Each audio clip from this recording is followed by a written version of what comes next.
Olá, queridos. Vamos continuar então com a leitura do livro Tabernáculo no Deserto. E agora então nós estamos entrando no capítulo que fala sobre o véu interior, capítulo qual eu vou dividir em duas partes porque ele é bastante longo.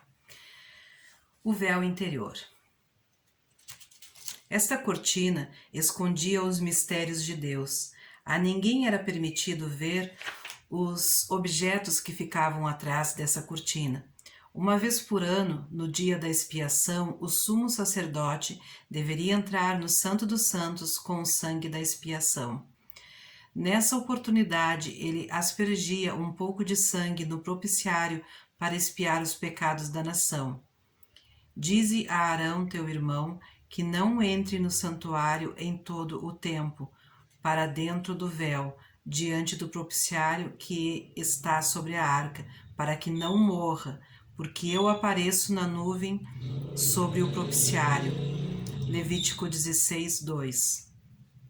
Mas, no segundo, só o sumo sacerdote, uma vez no ano, não sem sangue, que oferecia por si mesmo e pelas culpas do povo, dando nisso a entender o Espírito Santo que ainda o caminho do santuário não estava descoberto, enquanto se conservava em pé o primeiro tabernáculo.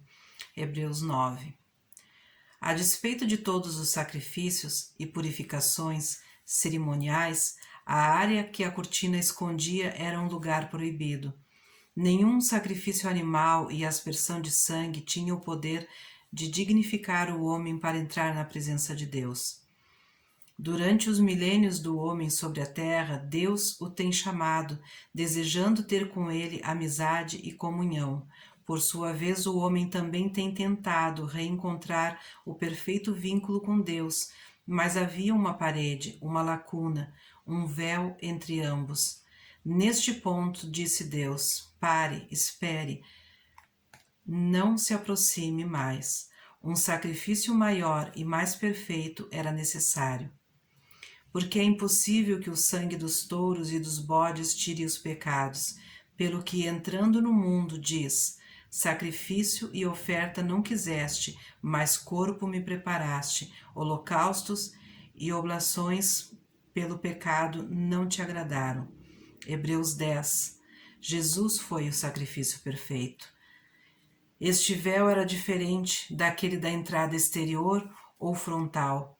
Quando a Bíblia se refere à cortina erguida sobre a entrada da tenda, sabemos através de estudo que a palavra paroquete, eu vou soletrar porque eu não sei se a pronúncia está certa, P-A-R-O-K-E-T-H.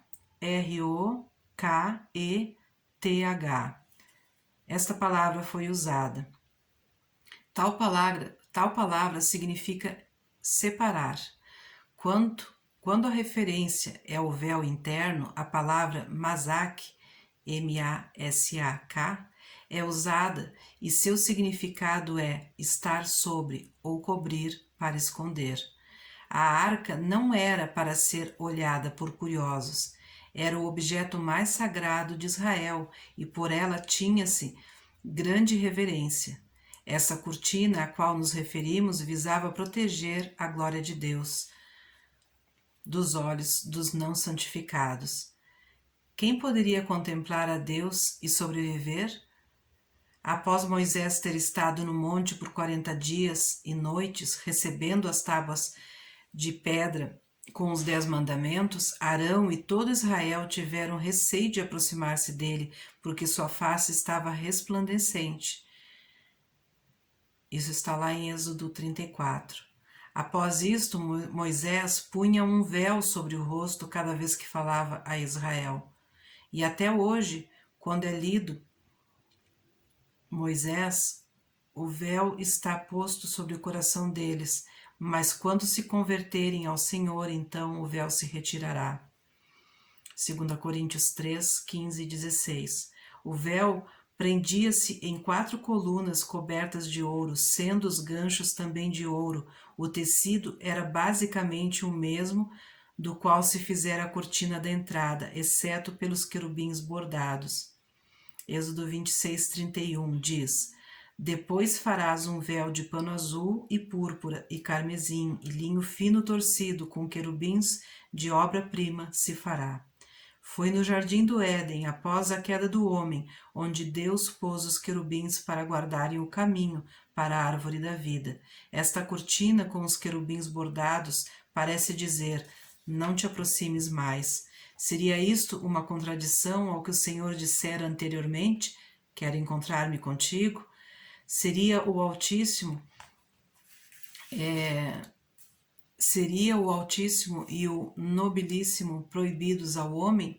Não, jamais. Mas Deus desejava que soubéssemos que o sangue de novilhos, ovelhas e bodes não satisfaz a um Deus justo e santo. Tampouco todo esse sangue qualifica o homem a entrar no Santo dos Santos com Deus. O véu também tipifica o corpo de Jesus.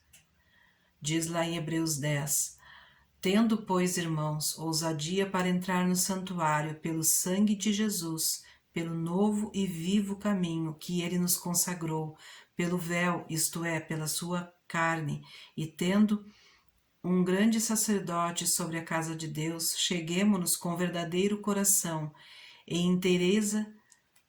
inteira certeza de fé, tendo o coração purificado da má consciência e o corpo lavado com água limpa, retenhamos firmes a confissão da nossa esperança, porque fiel é o que prometeu. Quando Jesus esteve na terra, seu corpo de carne escondia a glória de Deus que ele possuía, a qual as multidões não puderam reconhecer. Uns diziam: não é ele filho do carpinteiro? Conhecemos sua família e seus irmãos. Outros viram além, no entanto, e o Verbo se fez carne e habitou entre nós, e vimos sua glória, como do unigênito do Pai, cheio de graça e de verdade. Pedro reconheceu quem ele era realmente, dizendo: Tu és o Cristo. Mateus 16:16. Paulo também escreveu sobre isso, dizendo que, sendo em forma de Deus, não teve por usurpação ser igual a Deus, mas aniquilou-se a si mesmo, tomando a forma de servo, fazendo-se semelhante aos homens, e achado na forma de homem, humilhou-se a si mesmo, sendo obediente até a morte e morte de cruz. Filipenses 2. Adiante lemos: aquele que se manifestou em carne, foi justificado em espírito, visto dos anjos, pregado aos gentios, crido no mundo e recebido acima na glória. 1 Timóteo 3,16. Por vezes abriam-se os olhos de alguns, e ele era reconhecido pelo que era. No Monte da Transfiguração, os 3 discípulos tiveram uma clara visão do que estava por trás do véu de sua carne. Eles o viram em glória celestial quando ele conversava com Moisés e Elias. O centurião romano junto à cruz disse: verdadeiramente este era o Filho de Deus. Porém, muitos não conseguiam ver além de seu corpo de carne e gritavam: crucifica-o. Seu sangue caía sobre nós e nossos filhos. Muitos viram os milagres, mas não o Cristo. Até mesmo um dos seus discípulos, Filipe, disse: Senhor, mostra-nos o Pai, o que nos basta. Disse Jesus: não me tendes conhecido? Quem vê a mim, vê ao Pai. João 14, 8, 9. Como é importante que nossos olhos estejam abertos e nós vejamos Cristo como Ele realmente é. Amém? Ficamos por aqui hoje. Fiquem com Deus.